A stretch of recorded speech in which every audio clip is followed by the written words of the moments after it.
ये जो हिंदू धर्म के ठेकेदार और भारत माता के ठेकेदार और इस्लाम धर्म के ठेकेदार जो थे, इन्होंने कभी भी अपने उस गद्दारी पर कभी भी जवाब नहीं दिया है, ना माफी मांगी है।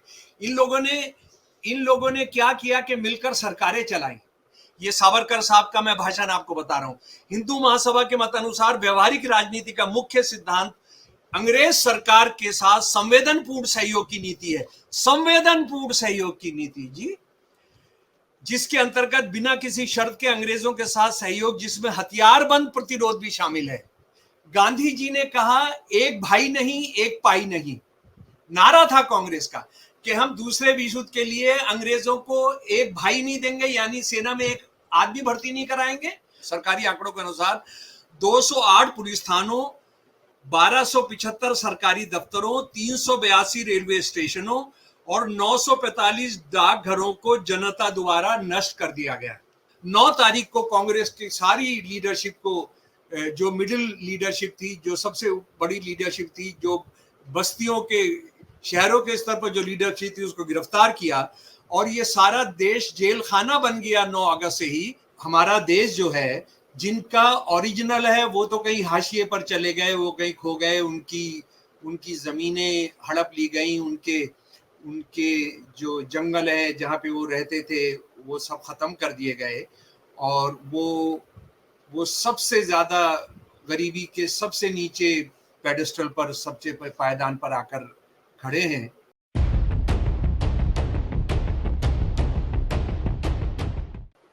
अगस्त का महीना अमूमन सावन का महीना भी होता है। भारत के इतिहास में अगस्त का महीना बड़ा महत्वपूर्ण है। आजादी का भारत छोड़ो आंदोलन की शुरुआत अगस्त के महीने में हुई थी। भारत को आजादी भी अगस्त के महीने में ही मिली थी। आज 9 अगस्त है। इसको बोलते हैं मूल निवासी दिवस, वर्ल्ड इंडिजिनस डे। दुनिया भर में ये मनाया जाता है। आज की चर्चा इसी विषय पर, भारत छोड़ो आंदोलन, 15 अगस्त और मूल निवासी दिवस क्या है, इनके मायने और ये जानना, इनका इतिहास और संदर्भ और वर्तमान जानना हमारे लिए क्यों जरूरी है, ये बहुत ही महत्वपूर्ण सवाल है। दोस्तों, रतनलाल बोल रहा हूं और आप देख रहे हैं अम्बेडकर नाम। शमसुल इस्लाम साहब पूरी तैयारी के साथ इस एपिसोड में हमारे साथ मौजूद हैं। आजकल थोड़ा लंबे अंतराल पे हम लोग मिल रहे हैं।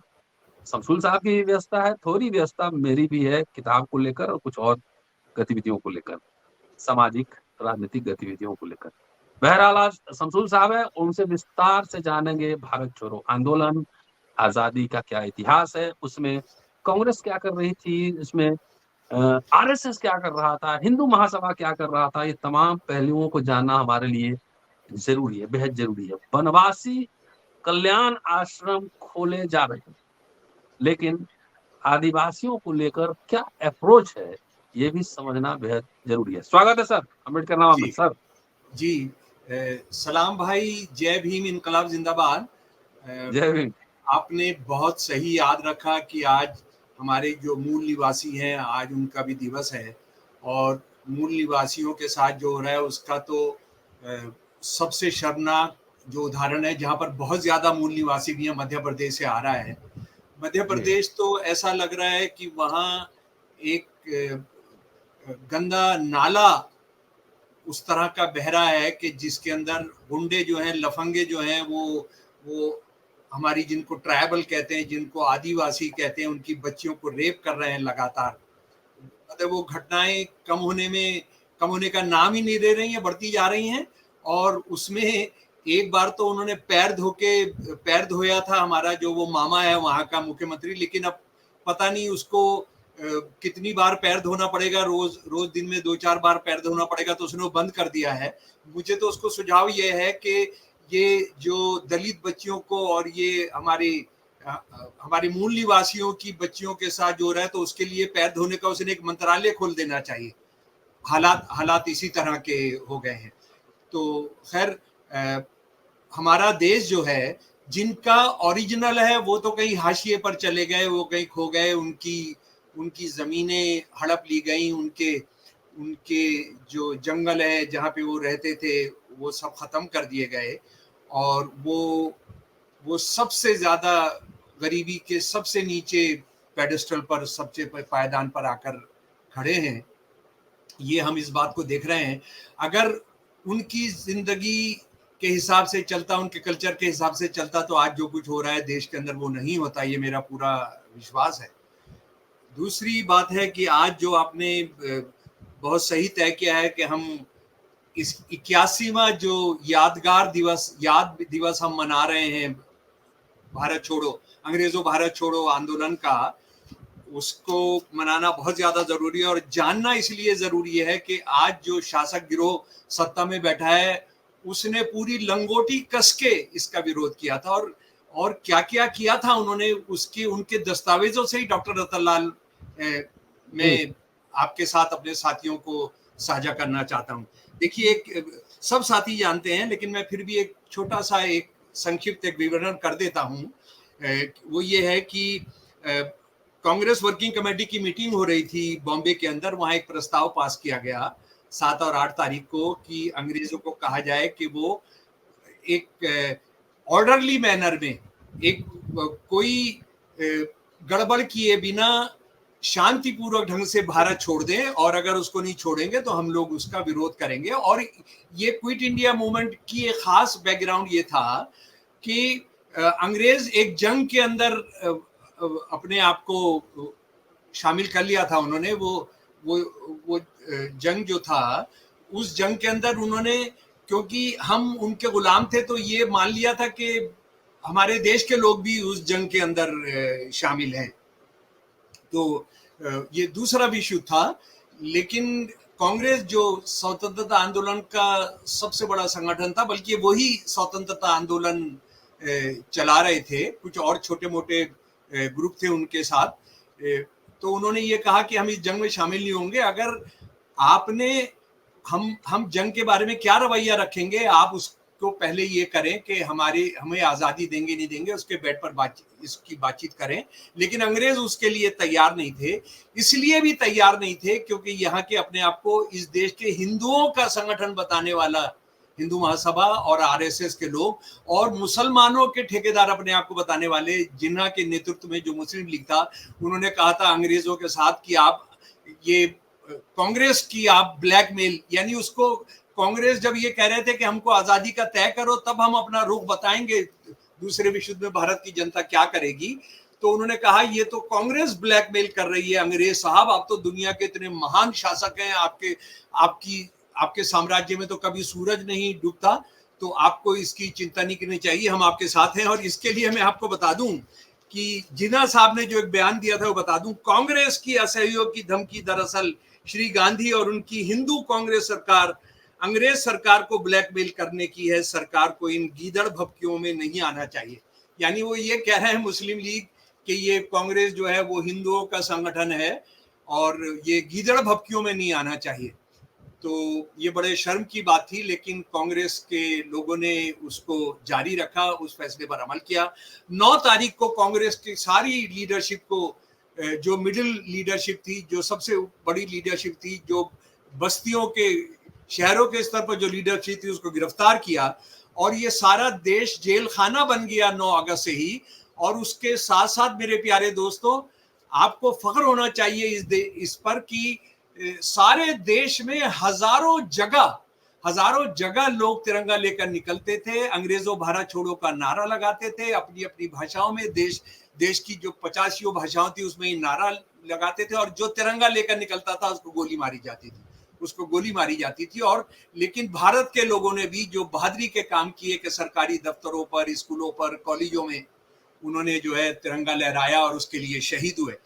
ये कितना भयानक दमन हो रहा था उसका अंदाजा आप ये लगा सकते हैं कि सरकार के अपने आंकड़े, जो ये लगभग 10% ही जो कुछ हो रहा था इस देश में वो बता रहे हैं। सरकारी आंकड़ों के अनुसार 208 पुलिस थानों, 1275 सरकारी दफ्तरों, 382 रेलवे स्टेशनों और 945 डाकघरों को जनता द्वारा नष्ट कर दिया गया।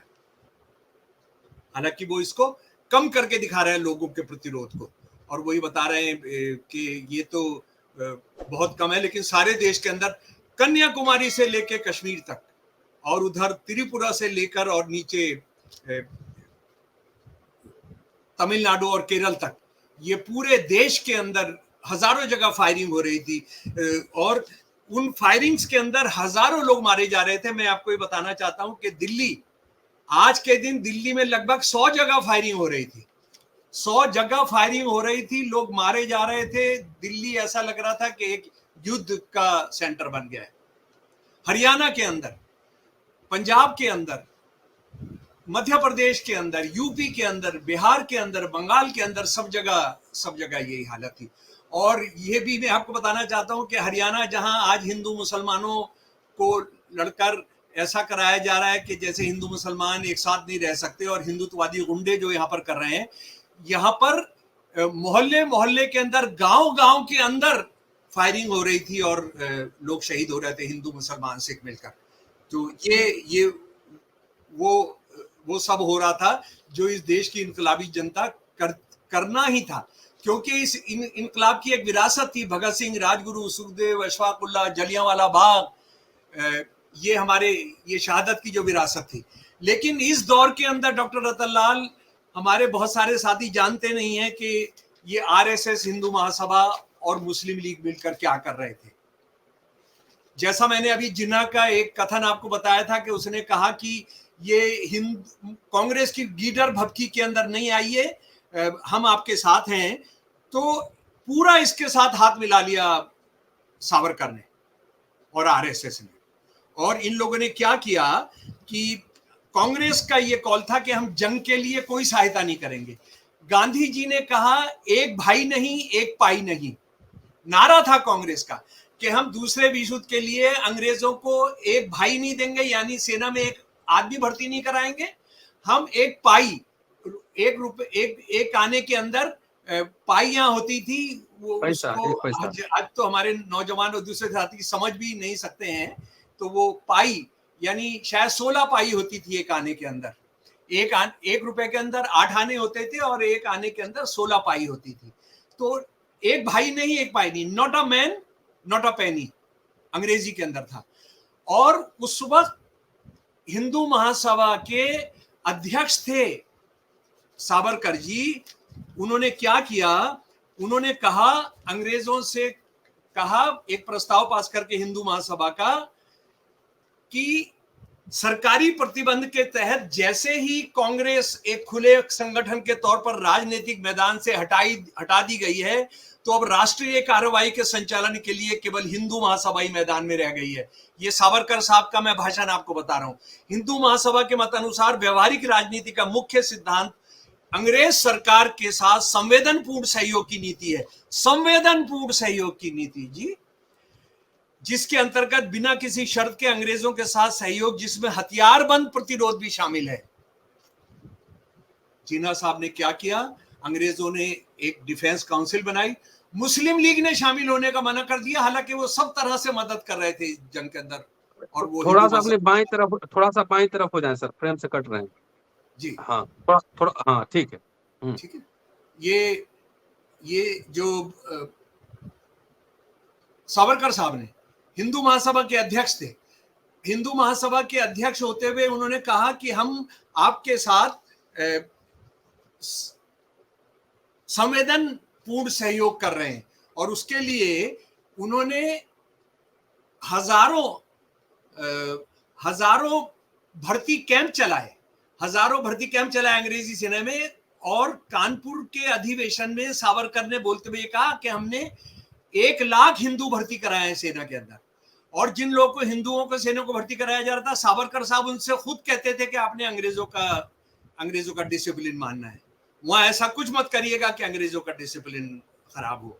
और उसके लिए दूसरा काम, शर्मनाक काम ये किया उन्होंने कि मुस्लिम लीग के साथ सरकारें चलाई। देखिए एक चीज और जान लीजिए मेरे प्यारे दोस्तों, कि सारे संगठनों को पाबंदी लगा दी गई थी, सारे तमाम संगठनों को, कांग्रेस को छोड़कर, कांग्रेस समेत तमाम संगठनों को। जो संगठन बचे थे उन संगठनों के अंदर जिन पर प्रतिबंध नहीं लगाया गया था, वो थे मुस्लिम लीग, वो थे हिंदू महासभा और वो थे बदकिस्मती से कम्युनिस्ट पार्टी। कम्युनिस्ट पार्टी ने तो अपने इस रवैये के लिए जो उसने विरोध किया था बाद में माफी मांगी और उसकी उसकी सजा उन्होंने भुगती है, उसको अपना प्रस्ताव पास किया। लेकिन ये जो हिंदू धर्म के ठेकेदार और भारत माता के ठेकेदार और इस्लाम धर्म के ठेकेदार जो थे, इन्होंने कभी भी अपने उस गद्दारी पर कभी भी जवाब नहीं दिया है, ना माफी मांगी है। इन लोगों ने क्या किया कि मिलकर सरकारें चलाई।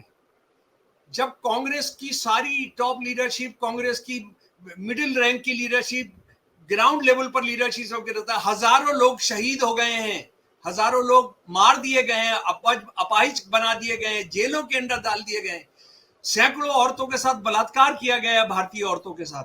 उस वक्त में ये लोग अंग्रेजों की सहायता कर रहे थे, उसके लिए वो कैंप चला रहे थे। और ये जो सेना भर्ती हुई, ये जो हिंदू सेना भर्ती कराई और मुसलमान सेना भर्ती कराई, इन लोगों ने बाद में, नेताजी ने जब देश को आजाद कराने के लिए जब हमला किया नॉर्थ ईस्ट के साथ, तो उस आईएनए आजाद हिंद फौज के लोगों को कत्ल करने में भी इन लोगों ने बड़ा रोल अदा किया, शर्मनाक रोल अदा किया। और आज वो सुभाष चंद्र बोस जी को आरएसएस वाले बहुत अपना प्यारा बताते हैं। अच्छा, एक बात मैं आपको और बताता हूं कि आरएसएस वाले ये कह सकते हैं, लेकिन हिंदू महासभा तो अब सबसे अलग थी। पर मैं आपको बताता हूं कि कीर, जिसने सावरकर की सबसे पहली जीवनी लिखी है ऑफिशियल, उन्होंने लिखा है कि 100 से ज्यादा जगह आरएसएस वालों ने सावरकर को बुलाया अपने नौजवानों को ये बताने के लिए कि उन्होंने अंग्रेज सेना में भर्ती होना है।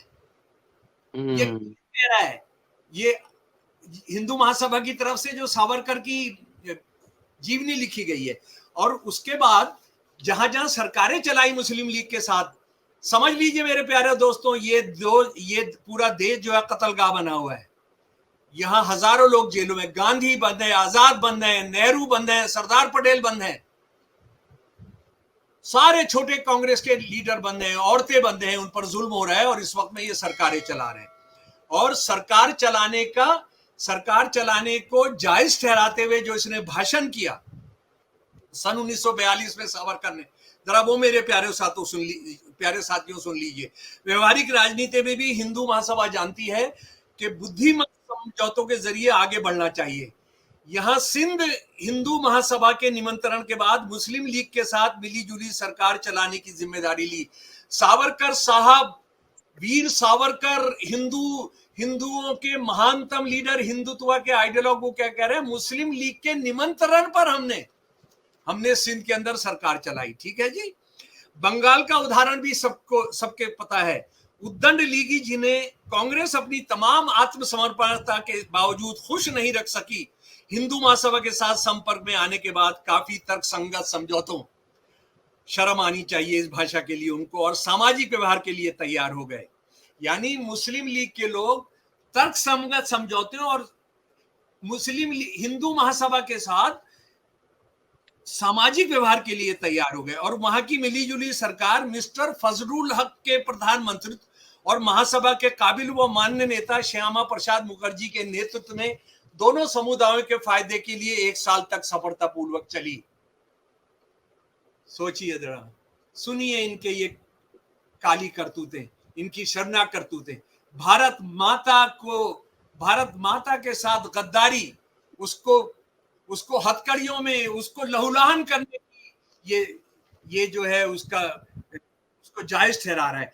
और मुस्लिम लीग के साथ हिंदू महासभा, सावरकर जो आरएसएस का आज तक सबसे प्रिय है, इन्होंने सिंध नॉर्थ वेस्ट फ्रंटियर के अंदर भी सरकार चलाई। वहां खान अब्दुल गफ्फार खान के जो भाई थे, उनकी सरकार थी, इसको डिसमिस करके चला गया। अब जरा डॉक्टर रतनलाल जी, हम श्यामा प्रसाद मुखर्जी के बारे में आ जाते हैं। श्यामा प्रसाद मुखर्जी को आरएसएस वाले और ये बताते हैं कि देखिए, इसने तो कश्मीर के लिए जान दी थी और ये तो इतना महान नेता था और ये सब था, और क्या क्या था उसके बारे में बताते हैं। ये फजलुल हक का जो मंत्रिमंडल था बंगाल का, उसका डिप्टी प्राइम मिनिस्टर था। उस वक्त चीफ मिनिस्टर को प्राइम मिनिस्टर कहते थे और चीफ मिनिस्टर को उप प्रधानमंत्री कहते थे। और इसने ये होम मिनिस्टर था और इसने जिम्मेदारी ली कि हम कैसे जो है दबाएंगे, दमन करेंगे, खत्म करेंगे क्विट इंडिया मूवमेंट को। और इसने ये चिट्ठी लिखी वहां के जो गवर्नर था उसको चिट्ठी लिखी और ये कहा कि आप हम पर छोड़ दीजिए और आपका जो राज है, जरा सुनिए इसका, इसकी चिट्ठी गवर्नर बंगाल को, आपका जो राज है ये कांग्रेसी समझते नहीं है कि अंग्रेजों के लिए फायदे का नहीं है, ये हमारे भारतीयों के लिए, हिंदुस्तानियों के लिए भी फायदे का है। ये जो आज हिंदू सम्राट, हृदय सम्राट और हिंदुत्व का जो सबसे बड़ा, और इसने कहा कि इनको कैसे कैसे दबाया जा सकता है, उसके तरीके लिखे इसने, उसकी चिट्ठियां हैं, ये उसकी चिट्ठियां हैं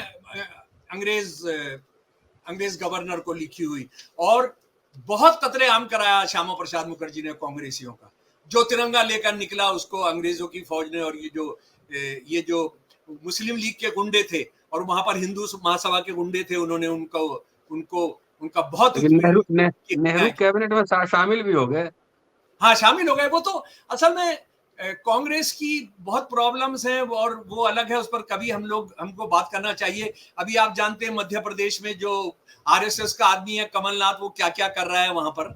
वो तो कह रहा है कि वो 82% अगर देश के लोग कोई एक हिंदू धर्म के मानने वाले हैं तो ये हिंदू राष्ट्र हो गया। उस पर डॉक्टर रतन लाल जी हमने बाद में बात करना चाहिए। आज आरएसएस वालों को जो खून लगा है, ये खून चखने की आदत ये कांग्रेसियों ने ही डाली है, माफ कीजिएगा।